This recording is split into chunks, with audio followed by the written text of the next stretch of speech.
Hello everyone. I'm going to finally finish this proof that I thought I could finish a week ago. Compact subspace of a Hausdorff space is closed. So let's just briefly whiz through. This is the state of the file as it was last Thursday. So we defined a topological space, and something that's going to come and bite us later. So we say that the whole space is open. We say that the intersection of two open sets is open. This is uncontroversial. And then the thing that we're going to have to think a little bit about later is that this statement here. So let me just say, what does this statement say? This says an arbitrary union of open sets is open. But there's a catch that we'll get back to later. So I mentioned it here, you see. It's an arbitrary union of open sets is open. Okay, great. And here you see, here's another statement that says an arbitrary union of open sets is open.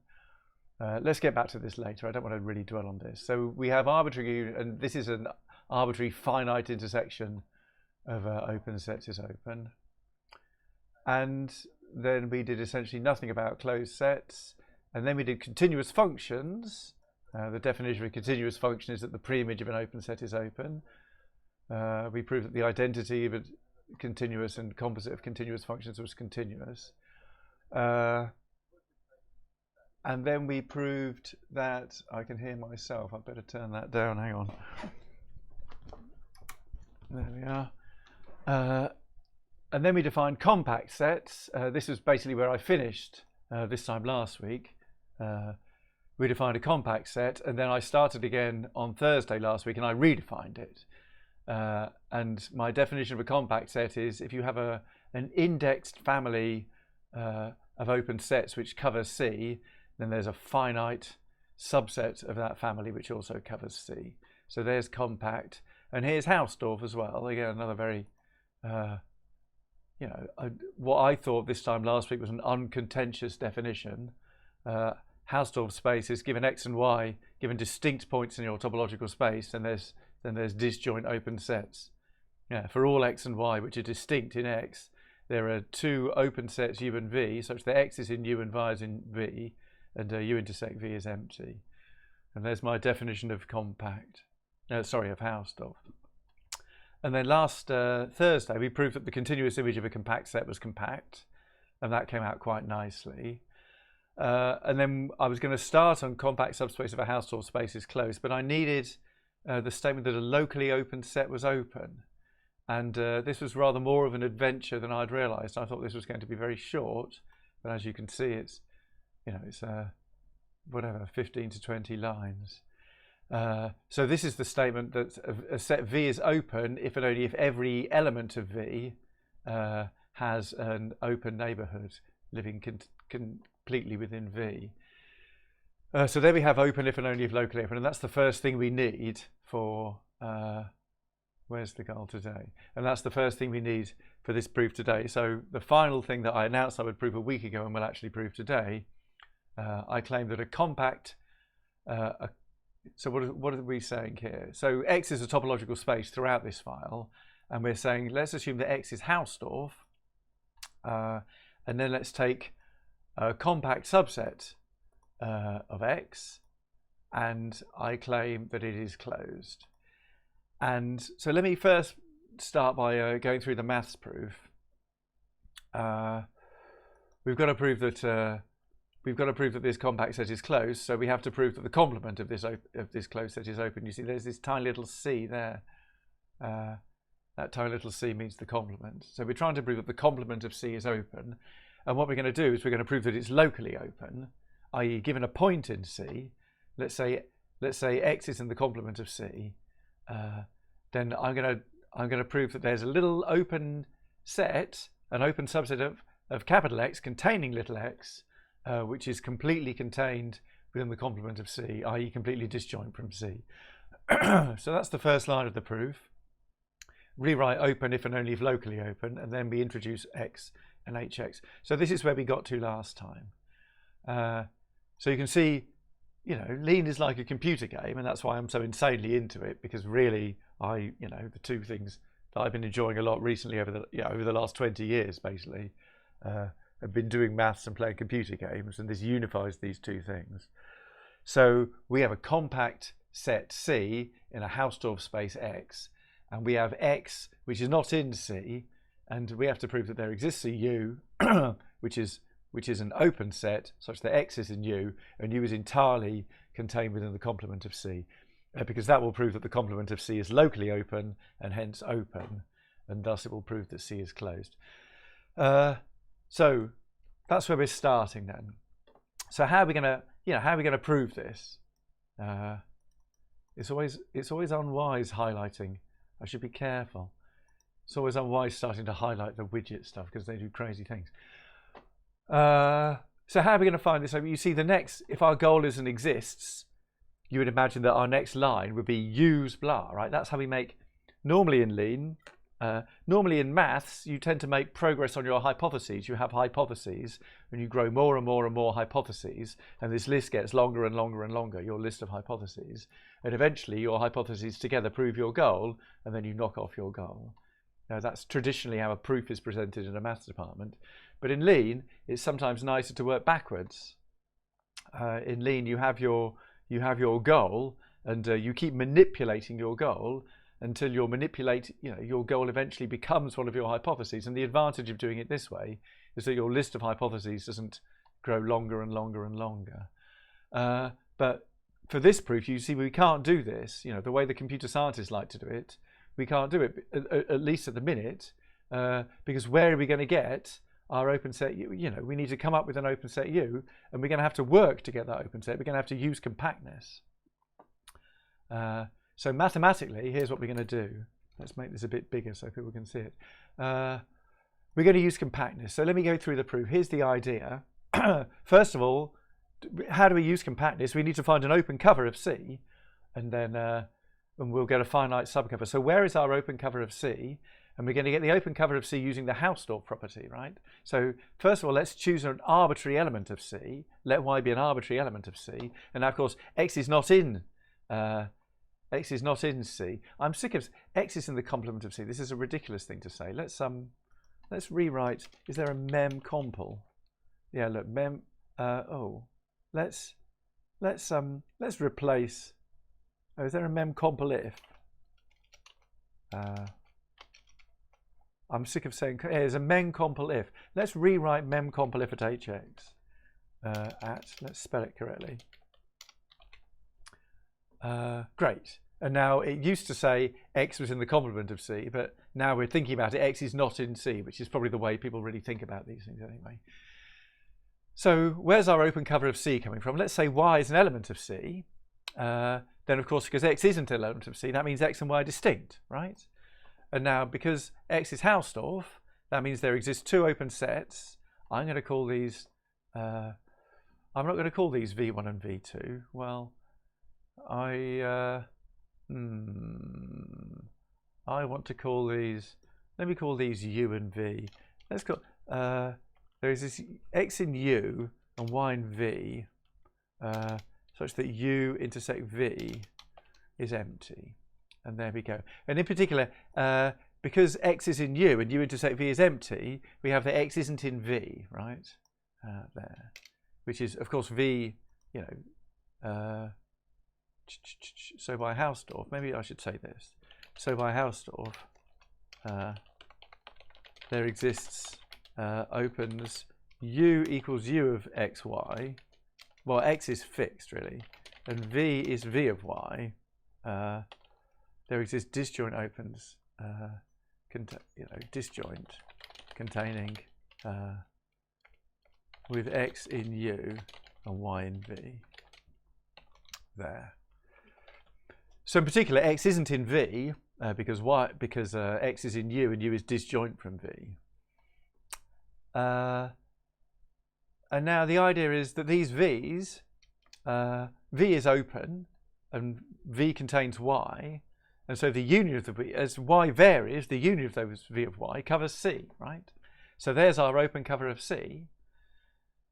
So there's a finite subcover, right? V of Y1, V of Y1. Does that work? It does. Comma V of Y2, dot v of yn, oops, yn, there. There's a finite subcover of C. And remember, for each of these v of y's, there's a u of y, right? Now take the intersection of the corresponding u of u of y1, of the u of y's, if you like. There. And this is a finite intersection now, because we have a finite, C is contained in the finite union of the v's, and so the finite intersection of the u's, this is an open neighborhood of x,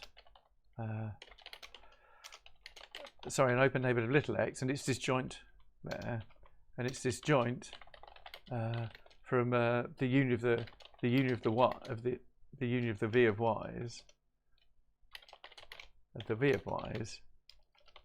so it's disjoint from x. Sorry, it's disjoint from C. There you go, and this works, right? This u works. So there's the maths proof, and you know, issue with the maths proof. I mean, and it's not entirely clear. I mean, it's an issue, right? An issue with the maths proof. It uses the axiom of choice, right? Why does it use the axiom of choice? Because we have all of these. You know, C is probably infinite. Is Vx Vy. So the idea is that u and v will depend on, you know, there. Let's regard x as fixed there. So y is moving. This is the idea, and so at this point here we apply the Hausdorff axiom. We say that there exists u and v with x in u and y in v, and they're disjoint. And I'm, you know, but of course I'm regarding x as fixed and y as moving, and so I can think of u and v as functions of y. You know, they're really functions of x and y, but because I'm regarding x as fixed, they're functions of y. But as y moves, C is probably infinite, so as y moves, we have to apply this Hausdorff axiom infinitely often.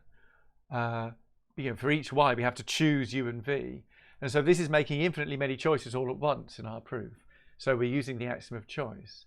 So I had some very interesting conversations on Twitter about this over the last few days, and constructivists came along with 3 different comments about this situation. Somehow 3 different constructivist ways of looking at it. And I'll just, you know, I don't want to talk too much about constructivism now because I want to get started with the lean proof. But just let me say that constructivists might have 3 opinions about this situation. The first opinion would be you're doing topological spaces, so you should assume the axiom of choice anyway. You shouldn't try to do topological spaces constructively at all. And if you want to do topology constructively, you should use locales instead of topological spaces, which is, you know, I don't know too much about locales. I know the definition, but I don't really know how to use them. So I thought that was an interesting comment. The second comment was that, in some sense, my definition of Hausdorff is wrong, and the constructivist definition of Hausdorff would not use this definition. Where is my definition? My definition of Hausdorff says if I've got distinct elements of x, then there exists u and v such that blah blah blah, right? It's an abstract existence statement. And so some constructivists said to me, you shouldn't really be using abstract existence statements. Your definition of Hausdorff should be a function, right? It should put in x and y and a proof that x isn't y, and then this function should actually spit out. It should choose u and v for you. And if you have this function, then you don't need to use the axiom of choice. But of course, you need the axiom of choice to actually make the function. So this is kind of nice because it somehow puts the axiom of choice part of the story, you know, it just encapsulates it into very one small part. You change the definition of Hausdorff. You know, you show that Hausdorff is equivalent to giving a function with the property that you give it 2 distinct elements and it spits out 2 disjoint open subsets. But then the final objection was that one can prove this perfectly well without using the axiom of choice. And what you do is you have to learn. So I'm very grateful to Reed Barton,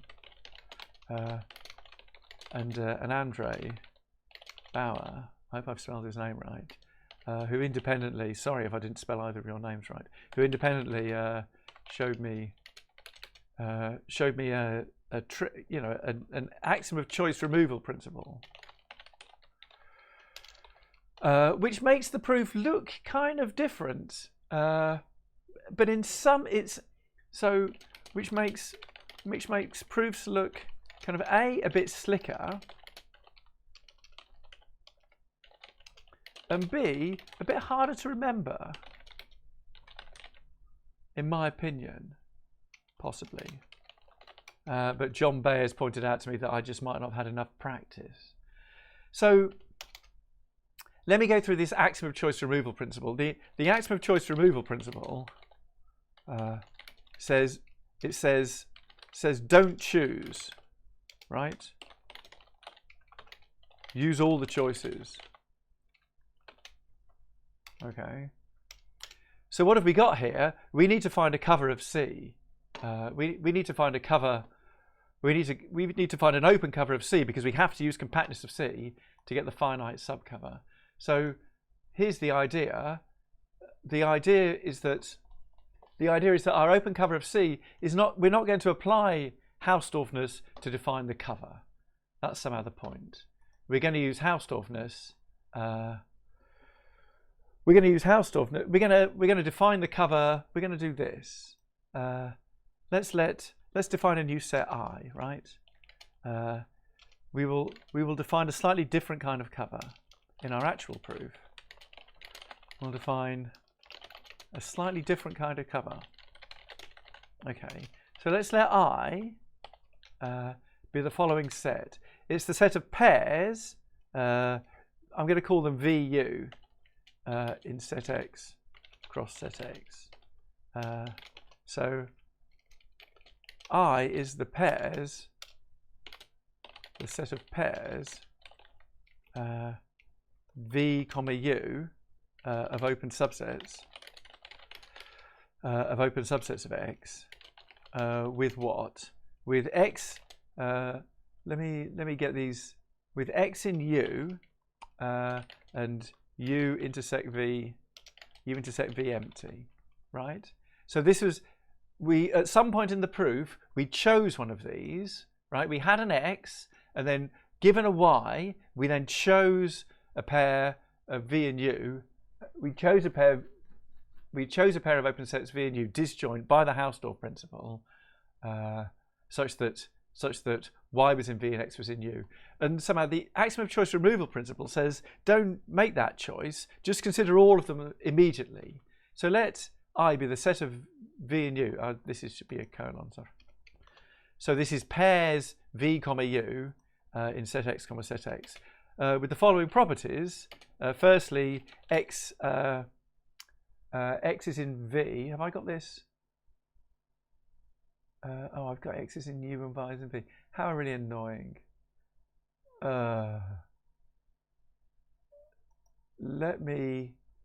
There's this big principle in lecturing that you should never deviate from your notes there. So I want X is not in U, which is U of Y.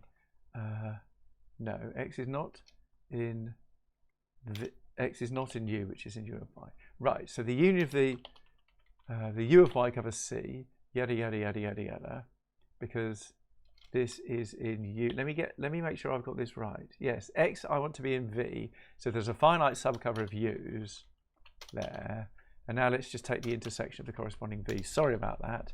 And it's disjoint from the union of the U's. But if I diverge from my notes, then I'll just be constantly making errors all the way through. So let's let X be these sets. So now what? So X is now in V and U intersect V is empty. So this is the idea, right?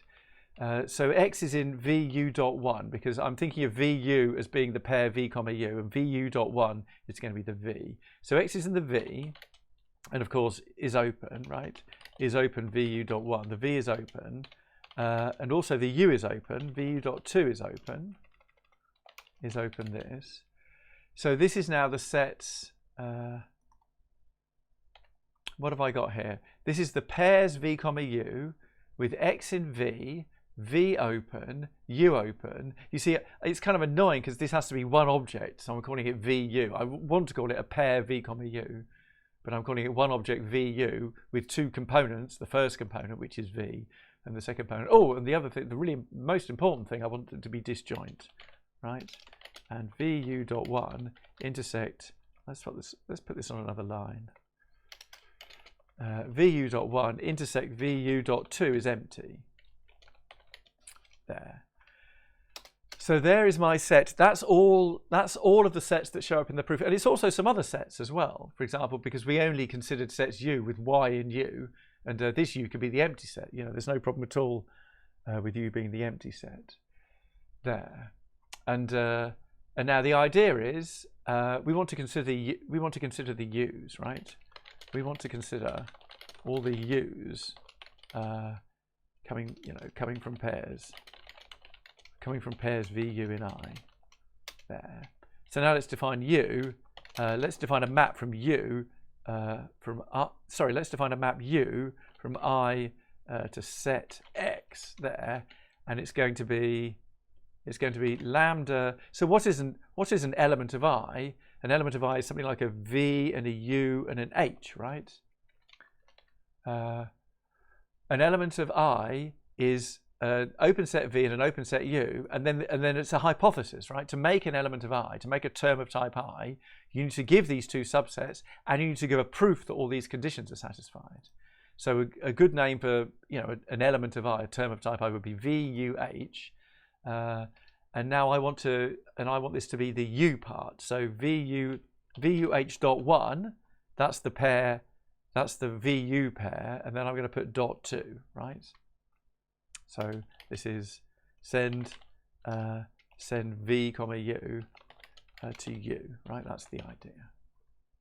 So there's my definition of u, and so now, of course, my claim is that the u, as I ranges through I, the u of I are an open cover. There. So you see, I don't let Y range through C, and then I build my cover somehow depending on Y.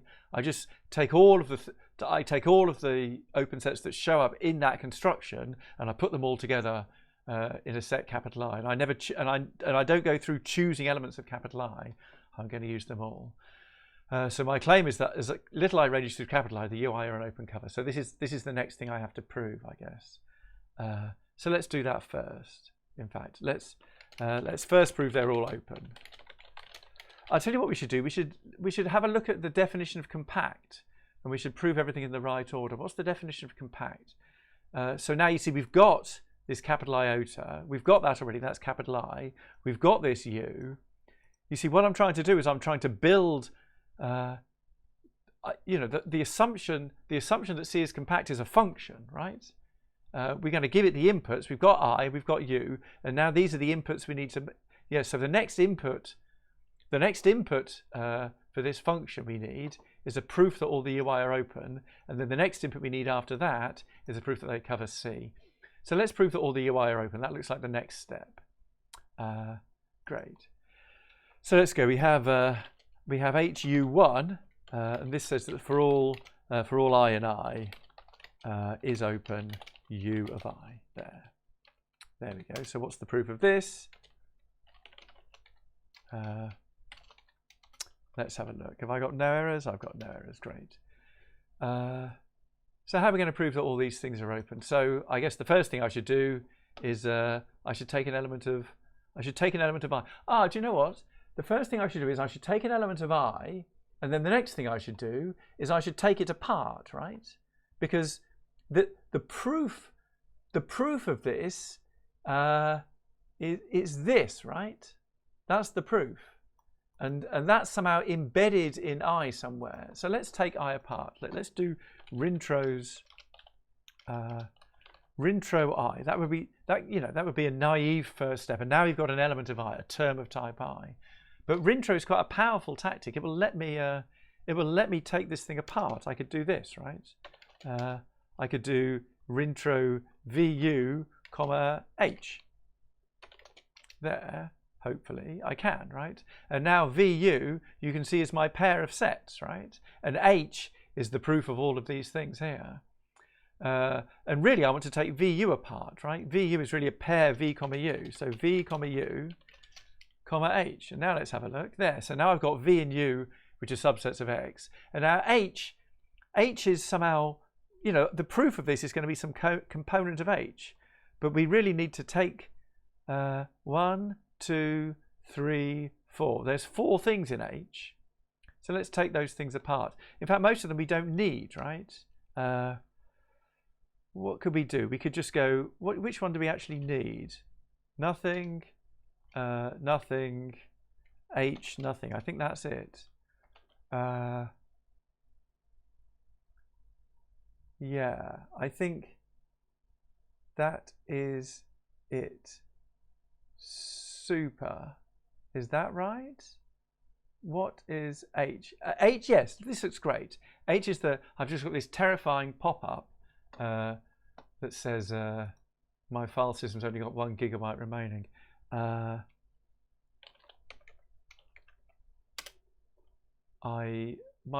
might fail to load this to you. I might fail to upload this to YouTube because I might be about to run out of system memory.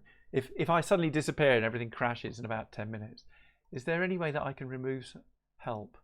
I might need to temporarily remove some files.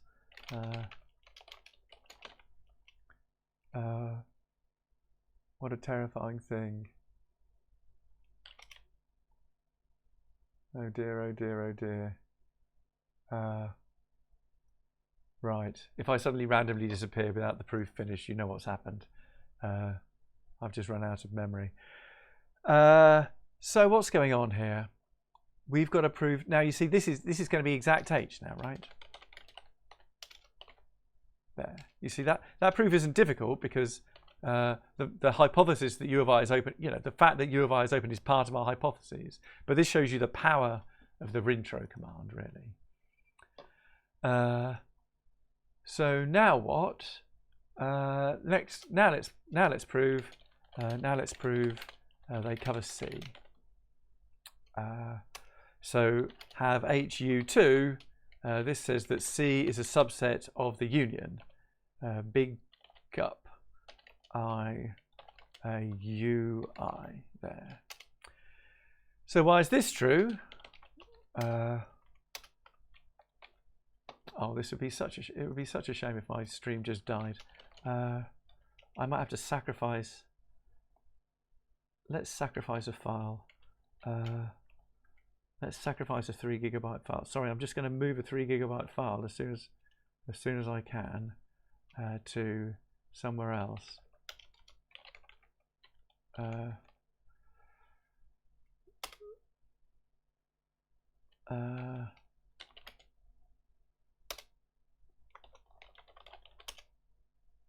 Right, I think I might have saved things. Okay, so hopefully I won't be disappearing in about 15 minutes. Oh, so now I've got to prove that C is contained in the unit. Sorry about that. I've been slightly distracted. I suddenly realized that something horrible was about to happen. But I think I've just diverted the problem. So now let's prove that C is contained in the union. So how are we going to do that? I guess the idea is we're going to choose a random element, right? Let's just choose a random element. Intros Y HY. Let's choose a random element of C, and now how are we going to prove that it's in this union? And now, of course, this is the point where we use Hausdorffness, right? How are we going to make an element of I such that Y is in U of I? We're going to use Hausdorffness. So let's use Hausdorffnesses. So I guess, what do I need? So Hausdorffness is a function, right? Where's the definition? Let's copy it down here. There's my definition of Hausdorff, just so we can see it. There's my definition of Hausdorff. So what do we need? What do we need here? Hausdorffness is a function. It takes as input 2 elements of X, and we've got them, right? We've got capital X and we've got capital Y, and so now we need a proof. We better make that proof there. Have HXY is that X is not equal to Y.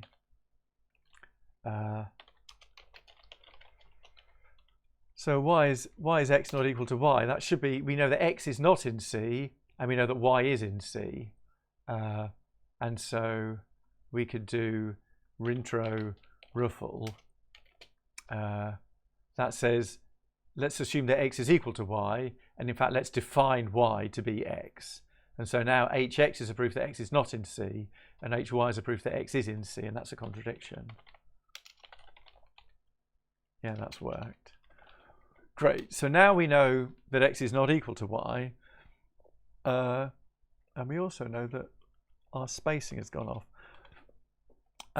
And so now I think we're ready. So now we can do our cases, right? We've got T2, what did I call it? Hausdorff. So it's Hausdorff.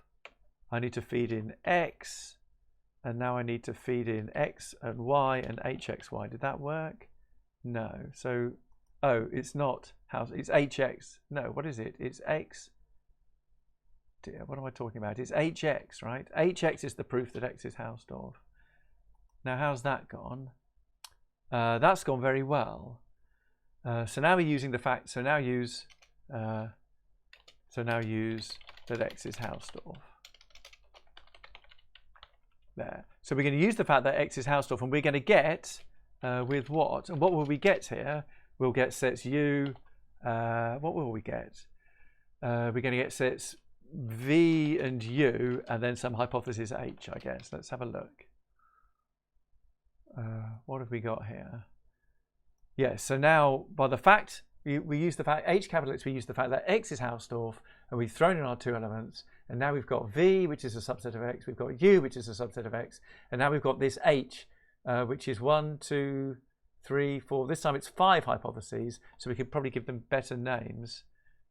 Is open V, is open U, so is open V should be called HV, is open U should be called HU, X in V should be called HXV, Y's in U should be called HYU, and then that their disjoint should be HUV, I guess. There. So, and now what? So now X is in V, Y is in U, V intersect U is empty, and V and U are open. So now we need to use you see, how are we going to prove? How are we going to prove that? How are we going to prove that Y is in the this big union of things? I guess we should rewrite mem union.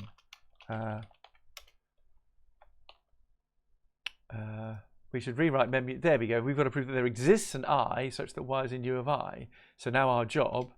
So now let's give Lean the element, the term of type I. So what are we going to use? We need a pair of open sets V and U.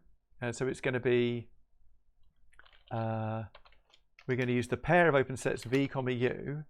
And now we need to use a proof as well. Will it like that? No, I didn't think it would like that. It needs to know the proof. So what do we have to prove here? Where's the definition of I? We need to prove that X is in V, and that will be called HXV. And then we need to prove that V is open, so that's HV. And then we need to prove that U is open, so that's HU. And then we need to prove that U intersect V is empty, and that's HUV. And that has now worked. Great. So now all we have to do is to prove that Y is in this U, and this U, of course, this is just U, right? Oh, I now have two U's. I don't know if that's problematic. Let's assume it's not. Let's hope it's not problematic. And the statement that so this should be exact HYU. Has that worked? That has worked. Goals accomplished. Yippee.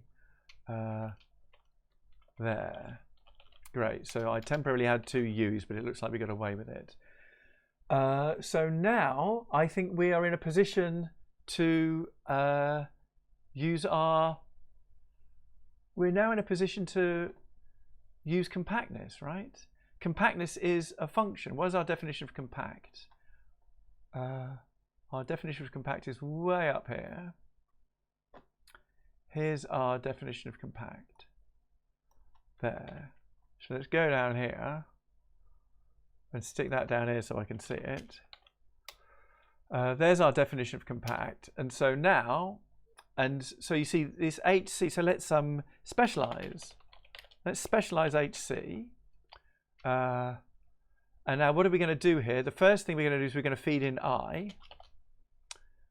There. And now HC should have changed. Yeah, you see. And now the next thing we need to do is feed in our function U, which is called U.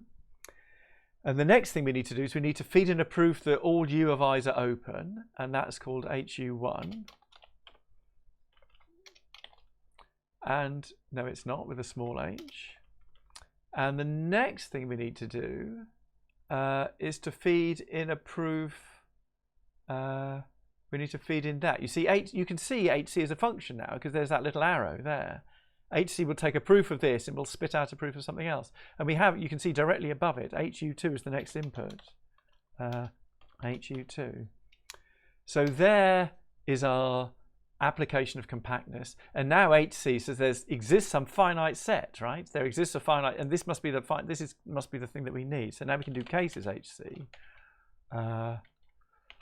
with what? Let's call it, I don't know, F, and then HF. What is it actually? Oh, that hasn't gone well. Oh, because it's R cases. R cases HC with FHF. And HF is an and, so HF, and then this could be HFC. There. Is that looking good? Yes. Great. So now we've got our finite set. So now we have our finite subcover. There. And now we want to use. So now what do we want to do? So now we want to. So now we actually want to make progress on our goal, right? So now let's create the open neighborhood of X. The open neighborhood of X. So let's let W be the intersection. What would it be?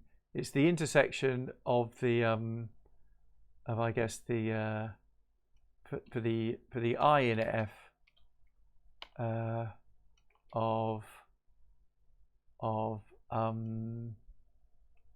It's now I want to intersect the V, so it's I.1.1, I guess. It doesn't like that. It doesn't know the type of I. Okay, so I:I or something. Is it this? Bingo. Let W be the intersection of all the U's corresponding to the elements of F. And so now let's use W. So now let's see what we have to do. We've got to prove that X is in W. So now that shouldn't be too difficult. We've got to prove three things. We've got to prove that X is in W, we've got to prove that W is open, and we've got to prove that W is a subset of the complement. So why don't we just do this? Refine, here's our three proofs, comma, and now we should have, yeah, now we've got three goals. Sorry, and sorry. Let's just take a step. So we've got our, what are we actually doing? Let's look at the proof. So we've just taken the intersection of the corresponding V's. This is what we need to do. It's an open neighborhood of X. It's disjoint from the union of the Y, so it's disjoint from C. Right, so we just have to prove some basic things which should follow from logic now. Let's go then. So the first problem is we've got to prove that X is in W. So why is X in W? So I guess we should, can we rewrite mem inter? Is that a thing? It is. Now we've got to prove that for all I, X is in the intersection of I dot val dot first. And that is somehow intro I. I wonder if a tactic can do this, because this is, why is this true? Let's just try Torto. Let's see if we get lucky. No, hard luck. Okay, so let's take this thing apart. Rintro. Oh, we've done this before. How have we taken an element of I apart? this thing here. Let's try this. Let's try rintro v and u, and then what would these things be called? This should be called hxv, hv, hu, and huv, right? Those are the four hypotheses that make I. Has that worked? Right. So now we've got to prove that this says we've got to prove that x is in v, and hx, so this is exact hxv. Oh, that's a bit annoying. I see, x is, what have I, oh, have I got, oh, this isn't mem inter, this is mem, is this mem binter or something? Oh, curses. Oh, I'm in trouble. What have I done? I have to rewrite mem inter. Stupid x is in the intersection. What kind? Oh, this is a bounded intersection. Why can't I rewrite? Oh, if I need to intro I, of course. Sorry. Do I? X is in W. I'm quite annoyed that this doesn't work. Let's try this. Let's show x is in that. Oh, now let's try and use in properly. Show x is in this, and now rewrite mem. Shouldn't this be mem binter? And that doesn't work. Oh, am I using the wrong thing? Oh, it's mem binter if. Oh, great, we're back on track. And so now let's do intros I and hi. Yeah, let's do rintro this. That's taken I apart completely. And now let's do intro hi. That's irrelevant. And now this should be exact. And now this should say, this now says x is in v. So the goal is that x is in v, and hxv is the hypothesis that h is in v. So use hxv. Bingo. I'm so rubbish at lean. Right. What's next? I've got to prove that this thing is open. And now why is this open? This is because it's a finite intersection of open sets, right? But unfortunately, it's a different kind of finite intersection of open sets. So we have an is open sinter. If we have a finite set of open sets and they're all open, then their intersection is open. But so we don't have the right lemma here. We don't have the right lemma. We're missing a lemma here. And now finally, we need to prove that W is a subset of the complement. So need a different kind of finite intersection of open sets. Which is really annoying because in mathematics, that's just one theorem. A finite intersection of open sets is open. But in Lean, there's lots of ways of giving you a finite collection of things, right? I can give you a finite set. I give you a finite subset of a set. I give you a fin set. I give you a finite type. All these annoying different kinds of finiteness in type theory. So we're missing a lemma here. But now let's see if we can do the last one. So how are we going to do this? We've got to prove that W is... So this should follow from this, the fact that C is in the union of the U's. Right, so how are we going to do this? I don't know. So let's rewrite subset. There'll be a subset, subset compl or something. Is there a subset? What's subset compl com? Let's rewrite subset compl com. Let's see how that goes. And now we've got to prove that C is in the complement of W. And we know that C, and W is an intersection. So I wonder if there's a compl inter. Rewrite compl inter. Is there a compl inter? There is. Let's try rewriting compl inter. Let's see if that works. Does that work with a let? That does seem to have worked. So now I've got to prove that C, yeah, great. So now I've got to prove that C is somehow a subset of a union of, yeah, okay, great. I think this is the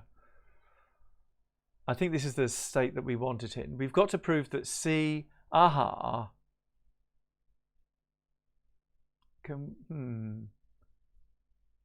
maybe we can use, we know that C is a subset of this union, and we're trying to prove that C is a subset of this union.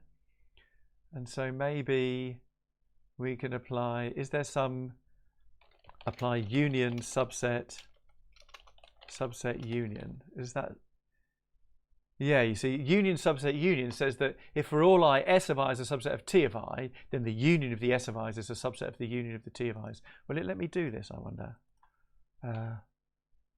Apply union subset union. Maybe I need, I see, I need to use HFC, right? I haven't used this yet. Why don't I refine subset? Yeah, okay. I've got to prove that C is a subset of this, and I know that C is a subset of that, so it suffices to prove that this thing is a subset of this thing. So I can probably do subset trans. So let's refine subset trans. And then what was it called? HFC. HFC blank. Oh, come on. Oh, is it set.subset trans? There we go. No. Oh, is it subset.trans or something? Yeah, I never remember the name of that. Wonderful. So now I've got to prove that a union is a subset of a union, and I can apply union subset union. Great. And so now I've got to prove that for all I. Okay, great. So intro I. Oh, and again, I've got this stupid. I want to subset. I want to do this again, don't I? Maybe I have to rewrite subset compl.com again. Oh no, what? Ooh. The union of this is in the no, this is, I need to prove that your subset, it's compl, sorry, I've rewritten the wrong one. Let's try rewriting compl inter. Let's try rewriting that. Compl inter, there we go. So now I've got to prove that a union is a subset of a union. So now I should be able to apply union subset union again. Great. And so now I've got to prove, wonderful, wonderful, wonderful. So now let's intro HI, finally. So there's my I and there's my HI. And do you know what, actually we should perhaps take this apart. Let's do rintro, this thing here. HXV, let's do this. Because that's the kind of, then we'll have everything to hand. And it hasn't worked. How annoying. Oh, sorry, that's because I'm talking nonsense. I is in F. So rintro, I've missed my chance with that, haven't I? It's I.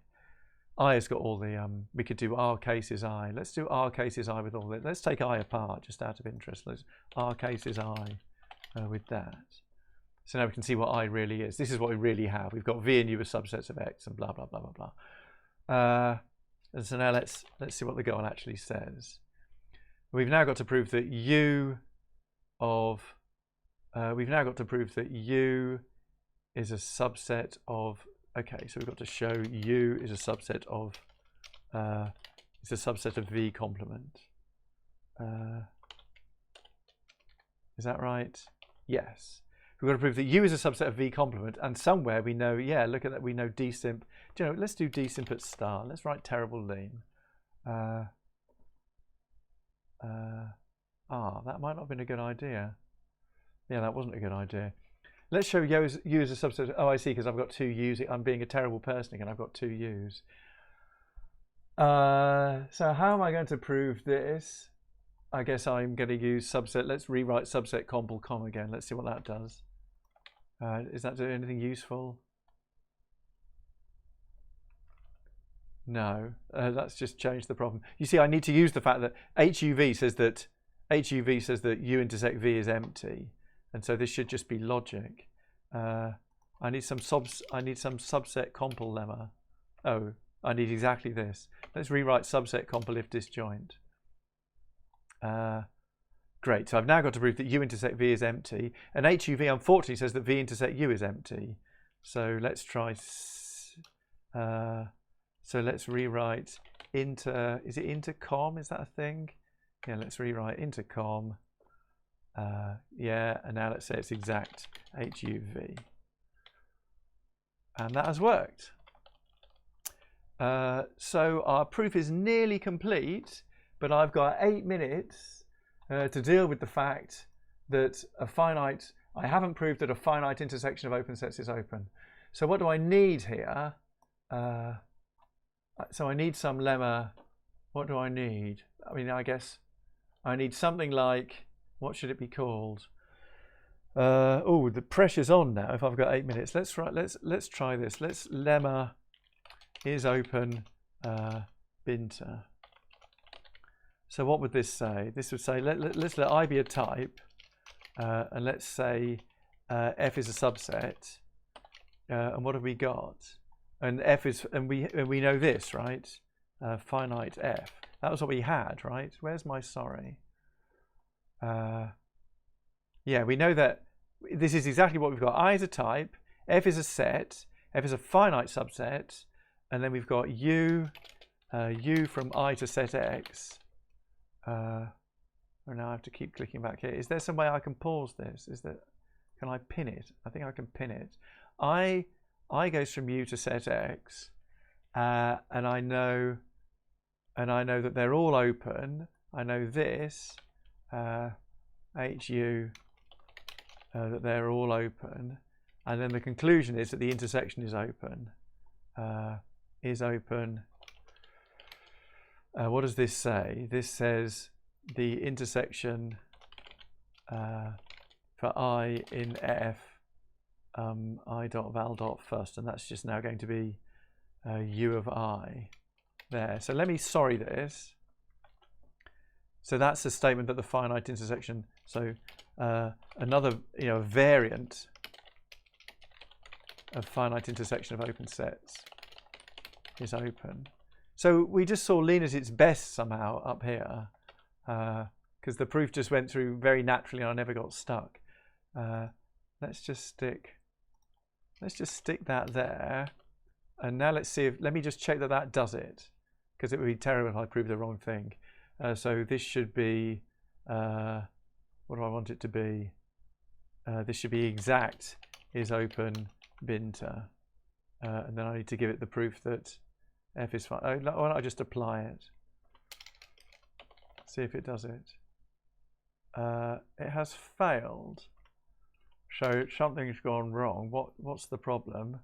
What does it? Oh, okay. So it needs to be fed. So I should feed it with HF. Now does that do it? No. What does it need to?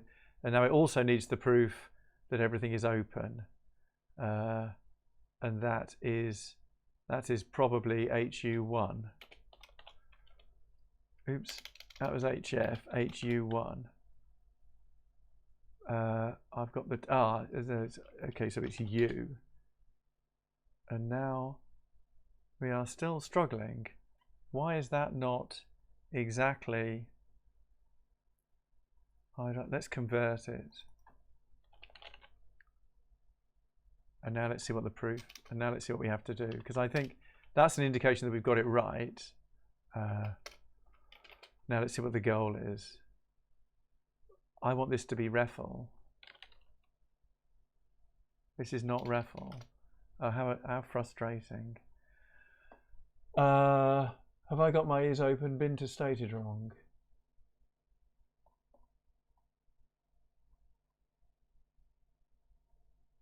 Is open the I and FUI. That looks perfect. So why does that not do it?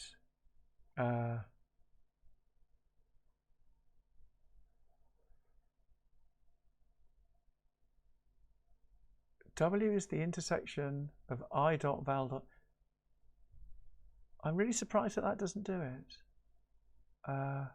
Let's try congra. How far does that get? Okay, so let's copy in W. Show this equals something. Ah, and that's failed. W is the intersection, yada, yada, yada. Oh no, what have I done? Things were going so well, and I've got 3 minutes left, and now I'm stuck. Have I just... Yeah.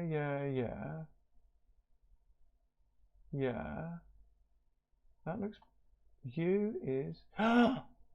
I've done something stupid. Ah, this is wrong. This is right. It's not U. Ah, I'm an idiot. The UI is the... this is the V's. Curses. I need the V. I need to refine this somehow. I see. Yeah. I am a twit. I'm supposed to be showing is open this. Let's get that out of the way. And now let's apply this. Is open binter. There. Apply is open binter, and let's give it HF. And now bingo. And now it wants to prove wonderful. So now we can rintro. Now we can do our old rintro. Let's do this. There. And now we've got to prove. And now this says this. We've now got to prove that V is open, and that's exact HV. HV. Right. So there is our complete proof, but we still have one sorry, and that's because I haven't proved is open binter. So let's stick this up next to is open. Where's is open cinter? Because we're going to deduce it from is open cinter. It must be way up here. There's is open cinter. There. So now all we've got to do is prove that a different kind. You see, is open cinter says that if I've got a finite set of open sets, then their intersection is open. And is open binter says that if I've got an index family, a finite index family of open sets, then it's open. So this hopefully should be painless, but unfortunately these things can sometimes be fiddly, as we just saw. So how are we going to do this? Where's my goal? We can stop pinning this now. We now have to prove, I guess there's, but maybe we should change everything to inters. So rewrite, is there some binter ek inter? Binter ek inter, bingo. There's a binter ek inter. So now this is what we have to prove. X is in, we need to prove that the intersection, so now F has been promoted, this set has been promoted to a type. And so this is really now, I want to turn this into a cinter. Show is open. Sorry, this is technical intersection things. What is this now? This is somehow set.range, lambda x in F, u of x or something. Does that work? Yes. And so now I can apply is open cinter.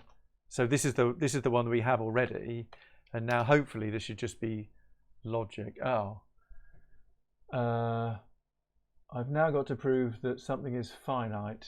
Curses. Let's get rid of the finiteness thing, and now this should be logic. Can I do this with finish or something? I can do that with finish. It's 11 o'clock, and I have to prove that something which is obviously finite is finite. So now all that's left, you see, isn't this terrible? There should be some better interface for finite there should be a better interface for sets. Why is this a pain? I've now got a finite set F, and I've now got to prove that somehow the image of a finite set is finite or something. I don't know. Is there image univ? What's image univ? Image univ says that, right, yeah, okay, let's rewrite this, because I think there's a lemma that says the image of a finite set is finite. What have we got now? And now this says we've got the image. Yeah, okay, this is great. I'm there. Apply finite.image. I think that works. The image of a finite set is finite. So now all I've got to do is I've got to prove that the universal subset of the type corresponding to the finite set F is finite. So apply finite univ. What happens with that? Finite univ says fail to what's it fail to synthesize? Yeah, okay. So it now needs to know that the set is a fin type. So maybe it's have I is classical dot choice. Oh, there you go. I use the axiom of choice after all. Choice HF. HF. And that's finished the proof. Wonderful. So there you go. There's a rather sloppy end to things, but if we just wait for those orange bars to go away, you see I've got no warnings and no errors. And I've proved that the continuous image of a compact subset of a Hausdorff space is closed. And in retrospect, I should probably have done the tedious binter thing first. But there you go. I mean, doing topology in Lean. Is it easy or not? Let me just finish. I'm going to stop now because I'm already 2 minutes over, but let me just stop. I've got a special, look at this. There's the proof in Lean's maths library that a compact subspace of a Hausdorff space is closed. They call Hausdorff T2 space. And this whole proof uses filters instead of open sets. And lo and behold, it's 1, 2, 3, 4, 5, 6, 7 lines long. So in some sense, my stream is an indication that if you want to do topology efficiently independent type theory, you should be using filters instead of open sets. But I guess filters is for another day. All right, that's I mean, yeah, I think this is worth bearing in mind. I mean, look who proved it, Reed Barton 9 months ago. I think this is worth bearing in mind, that actually there's a much better way of doing all this using filters, but people tend not to use them. All right, well, thanks for watching. And sorry about the rather sloppy ending, but we have at least proved all the theorems.